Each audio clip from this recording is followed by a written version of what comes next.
Eu entrevistei o Fernandinho Beiramar, entrevistei o Matheus da Costa Melo, atirador do shopping. Entrevistei os irmãos Cravinhos. A história dos... Entrevistei os canibais de Garanhuns. Isso que eu ia falar. Essa história é tão bizarra. Deixa eu... É bizarra. Essa história dos canibais eu tava vendo a sua entrevista. Era uma seita, né? Onde ele manipulava as mulheres. Seita era... Puxa, você sabe eu esqueci, mas... Eu também não vou lembrar agora. Mas ele manipulava as mulheres, né? Manipulava as mulheres. Ele era um cara muito bom de conversa e as mulheres seguiam fielmente tudo que ele dizia. Matavam, esquartejavam e ainda usavam a carne para coxinha. Que absurdo, cara. É um cara muito manipulador, né? Total, eu entrevistei, né? Uma história... Também tá no YouTube, quem quiser. Eu vi esses dias, sabendo que você vinha, que eu fui rever essa... Cara, é impressionante. A mulher falando em Deus, aí mostra, né? Tem uns impressos, né? Eu tava na minha cabeça o nome da seita. É uma seita de adoração ao diabo, né? Basicamente era isso. O nome não lembro exatamente agora, mas então, na matéria tem. Porque foi localizar todo um livro, ele tinha escrevido um livro. Porque é o seguinte, ele escreveu um livro que se recusaram a publicar. E ele, na verdade, ele escreveu num livro que depois ele iria realizar. Entendi. Essas mortes, elas copiaram algo que ele escreveu nesse livro. Entendi. E o livro era a Bíblia seria péssimo, né? Mas seria o manual dessas atrocidades que foram cometidas depois. Quase profecias, né? É. E eu lembro que você deu uma entortada na mulher lá, porque você coloca ela numa situação, e se fizessem isso com a sua mãe, né? Poderia chamar essa pessoa de monstro? Ela fala sim. Então, as pessoas... Você entende as pessoas achando que vocês são monstros. E eu achei isso porque ela não percebeu que ia para esse lado a pergunta depois, né? E aí ela se dá conta, né? Quando você está nessas entrevistas, é uma guerra mental. Né? Você vê que eu não levo, como você também não, né? Eu não levo anotação. Porque você não pode perder o olho no olho. Exato. Entendeu? Porque o body language, né? A linguagem corporal. As grandes perguntas, elas nascem de respostas incompletas, aonde você às vezes muda totalmente... Ou de silêncios, né? Silêncio, pausas, você muda totalmente o encaminhamento da entrevista mediante algo que foi contado. Mas para isso você precisa estar muito atento. E você não pode perder, você não pode baixar os olhos, você perde o contato com a pessoa.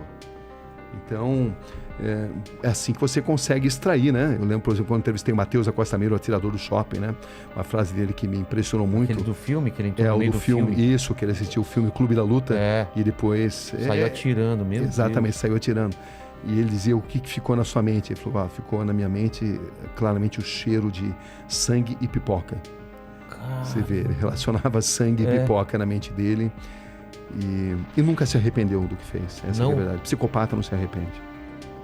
Porque ele pode até falar que se arrepende porque eles são inteligentes, são frios e notam que precisam falar muitas vezes o que as pessoas esperam ouvir. Entendi. Mas psicopatas não têm cura. O Vulkslock 22, olá Inteligência Cabrini, gostaria de saber, existe uma enorme romantização da criminalidade do perfil das pessoas que cometem crime, mas na experiência, qual a sensação e lição que tira de toda essa experiência com eles? Existe algo a ser aprendido com a mente dessas pessoas. Traumas de infância, ou não. Sempre tem um gatilho ou não? Às vezes sim, às vezes não. Não é exatamente automático. Muitos usam isso como algo para justificar o que fizeram, entendeu? Como um trauma da infância, né? Então você precisa penetrar muito nessa mente, e penetrar na mente de um psicopata é tarefa complicada, mas boa parte deles padece do bichinho, do veratismo, da vaidade, e é quando você consegue extrair muita coisa. E eles gostam também de submeter a capacidade deles de manipular a sua capacidade de perguntar. Então, eles estão sempre tentando te manipular a perguntar o que eles querem responder. Com certeza, com certeza. É um jogo mental violento, onde você precisa ter o máximo de concentração. Senão você faz exatamente o que eles querem. Senão você faz, senão você não surpreende. E eu costumo usar muitas vezes a tática de repetir determinadas perguntas em situações diferentes para extrair respostas diferentes. Entendi. Por um deslize emocional. Até mesmo psicopatas podem ter deslizes emocionais, embora eles tenham tanta dificuldade de se relacionar com emoções. Entendi. Entendeu? Então,